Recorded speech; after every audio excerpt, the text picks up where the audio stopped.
we can't always know here, logically, fully fleshed out and described and defined what we're supposed to do. There's an intuitive, instinctive, gut-centered feeling about things. Those are the choices in saying yes to those parts of us that open the doorway for a mission-driven life.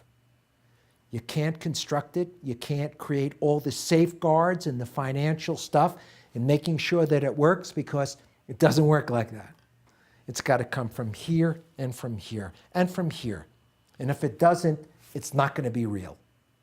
Men can go off to college, they can get a PhD in Harvard, they can make $1 bazillion, but that doesn't mean they live a mission-driven life, and it doesn't mean they have the joy and the satisfaction of knowing themselves and knowing that their life has a purpose. My younger son, he's very much like me.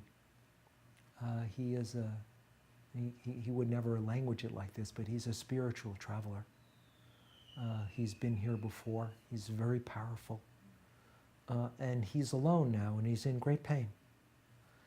And he's fallen into some drug use. And as much as we connect and as much as I support him, he has to make his own choices. And I have fallen into that place of, well, when I was his age, I began experimenting with drugs. I've done most of them. I've learned over the years to shift from being recreational to having a spiritual and sacred intention. But I often suffer the belief that because it's what I did, maybe that's why he's doing what he's doing.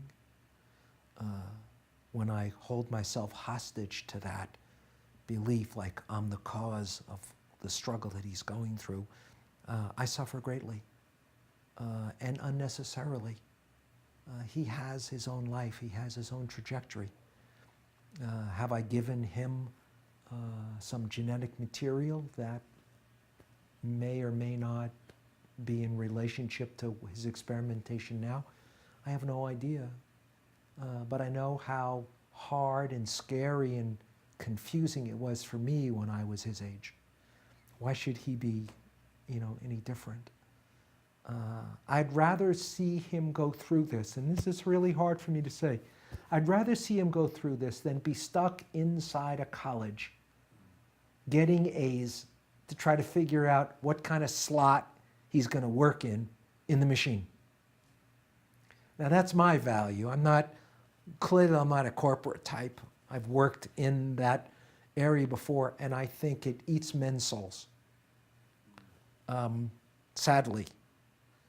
And maybe even worse now that women are in charge or coming into great power, and men have no idea what the new rules are. I'd rather see my son struggling with figuring out who he is in this trajectory than going into doing something mindless and soulless.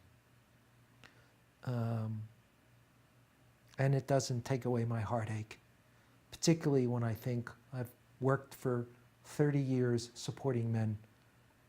I've helped so many men, and my son suffers. Some part of me thinks that he should be immune to that because he's had a dad like me.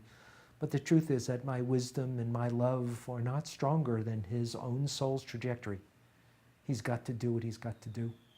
And I have to surrender, humbly, on my knees, surrender to that. Each one of us has our own life to live, and we don't have as much influence on each other as we think. Yet, holding a container of love and support for each man as he goes through his own issues. That's the beauty of this work. I believe, and I've believed this from the beginning that I started doing men's work, that men's work was about taking men's pain out of the closet. Because in our roles, in our patriarchal roles, men are not allowed to be in pain. They're not allowed to show that they're afraid, that they're ashamed, that they're inadequate, that they're confused, that they're weak. Got to be what that image shows, which is not these things. But these things, opening to these things, acknowledging that I am in heartache, I am in grief, I am in fear, is the doorway.